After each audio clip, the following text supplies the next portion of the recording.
NTV অনলাইনের বিশেষ আয়োজন বাজেট প্রত্যাশায় আপনাদের সকলকে স্বাগত জানাই। আমি আমিরুল ইসলাম খন্দকার। বাংলাদেশের সবচেয়ে পূর্বের উপজেলা থানচি, তার পাশে রয়েছে আলীকদম। বান্দরবানের এই দুটি উপজেলার মানুষগণ সবচেয়ে বেশি পিছিয়ে পড়া জনগোষ্ঠী হিসেবে সব জায়গায় পরিচিত। দুর্গম পাহাড়ি এই জনপদের থানচি এবং আলীকদমের মানুষগণ এবারের 2025 ও 26 অর্থবছরের বাজেটে কি প্রত্যাশা করছেন, সরকারের কাছে তাদের কি আবেদন, তা জানাবো আজকের বাজেট প্রত্যাশায়। আমি চাই আগামী বাজেটটা সম্পূর্ণভাবে দ্রব্যমূল্য নিয়ন্ত্রণ রাখতে হবে, প্লাস আমাদের শিক্ষা খাত এবং কি স্বাস্থ্য খাত, এই তিনটা খাত হচ্ছে সবচেয়ে গুরুত্বপূর্ণ। আগামী বাজেটে যারা গরিব অসহায় মানুষ আছে, নিরহ দিনমজুরি কাজ করে যারা আছে, যেন ন্যায্য মূল্য জিনিসগুলো যেগুলো আমাদের দরকার প্রয়োজনীয় জিনিস, এই জিনিসগুলো যেন নিয়ন্ত্রণের ভিতরে থাকে, যেন গরিবরা যেন অসহায় যেন ভালোভাবে খেতে পারে কম টাকা দিয়ে। কারণ আমরা দিন মজুরি করে খাই, সবাই দিন মজুরি করে খাই। আগে টুরিস্ট গাইড করতাম, এখন দিন মজুরি করে খাচ্ছি। জিনিসটা যেন উদ্যোগতি না হয়, কমের মধ্যে যেন থাকে, সবসময় যেন গরিবরা যেন খেতে পারে, সব জিনিসের যেন দাম কমের মধ্যে থাকে। অন্তর্বর্তী সরকার আগামী কিছুদিনের মধ্যে বাজেট প্রণয়ন করবে। এই বাজেট প্রণয়নে আলীকদম উপজেলার, যেহেতু আমি 4 বারের জনপ্রতিনিধি ছিলাম, সেই হিসাবে পূর্বের অভিজ্ঞতা থেকে সরকারের কাছে আমার আকুল আবেদন থাকবে, এই এলাকায় বেশিরভাগ মানুষ আর্থিকভাবে দুরবস্থা।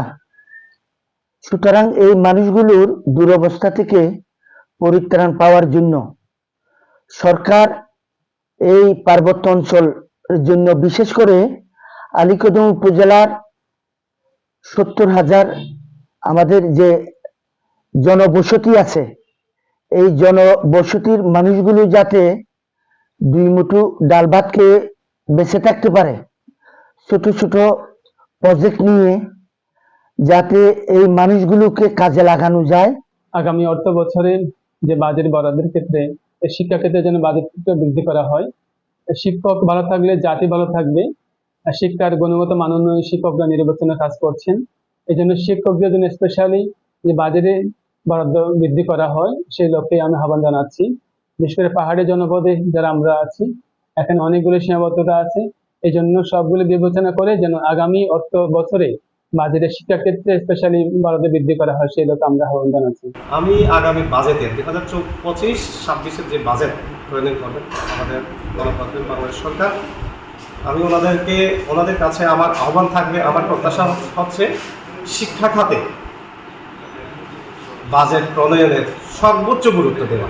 দেশের অধিকাংশ মানুষ খেটে খাওয়া মানুষ, হতদরিদ্র, তারা কোনোরকম জীবনযাপন করে। আমি আশা রাখি যদি দ্রব্যমূল্যের দামটা সহনীয় পর্যায়ে রাখে, মানুষ সুন্দরভাবে দুটো ভাত খাইতে পারবে। এই বাজেটটা যদি বেশি করে দেওয়ার পরে এটা তদন্ত করতে সঠিকভাবে রাস্তাঘাট হয়েছে কিনা। এটা পাহাড়ের মধ্যে দেখা যায় মেইন রাস্তা হয়েছে, মেইন রাস্তার পরে যেগুলা ছোটখাটো রাস্তা আছে, যেমন 100 ফিটের 200 ফিটের 300 ফিটের এরকম রাস্তা, এখনো পর্যন্ত কি তারা আসতে অনেক কষ্ট হয়। সেই জন্য আমাদের এবারে প্রত্যাশা যাতে ওই একটু বাজেট বেশি করে দেয়। আমি চাচ্ছি বান্দরবানের প্রচুর বেকার সংখ্যা বেশি, পাহাড়ি বাঙালি নির্বিশেষে সবার কর্মসংস্থানের ব্যবস্থা করা হোক। বান্দরবন পার্বত্য এলাকা, আলীকদম আমাদের পাহাড়ি এলাকা, আমাদের নিত্য প্রয়োজন জিনিসের দাম খুব কমানো দরকার। কারণে মানুষ অতিষ্ঠ হয়ে পড়েছে, আর বিশুদ্ধ পানির তীব্র সংকট দেখা যাচ্ছে আলীকদমে। সরকারের কাছে আমাদের আবেদন যাতে এবার বরাদ্দের মধ্যে আলীকদমে বিদ্যুৎ আর পানির বাজারটা একটু বাড়িয়ে দেওয়া হয়, এই আবেদন রইল আমাদের আলীকদমবাসীর পক্ষ থেকে। প্রধান উপদেষ্টার প্রতি আলীকদমবাসীর পক্ষ থেকে আকুল আবেদন, যেহেতু উন্নয়নমূলক কর্মকাণ্ডগুলো বন্ধ আছে, যার ফলে নিত্য প্রয়োজনীয় দ্রব্যমূল্যের ঊর্ধ্বগতি, যারা শ্রমিক আছে, দিনমজুর আছে, তাদের সারাদিন সংসার চালাতে খুবই কষ্ট হয়ে যায়।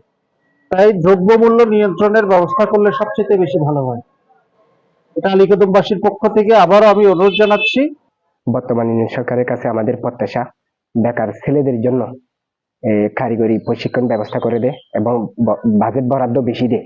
ইউনূস স্যারকে একটা আবেদন করতেছি, আমরা এই দ্রব্য জিনিসপত্রের দামটা যেন কমায় রাখে, বা ভ্যাটটা যেন কমায় দেয়, এটা আপনার কাছে আমরা আবেদন করতেছি। ডক্টর ইউনূস স্যারের কাছে আমাদের জোর দাবি, এবারের স্বাস্থ্য খাতের ওষুধের দাম যেন কমিয়ে দেন, ভ্যাট টেস্ট কমিয়ে দেন।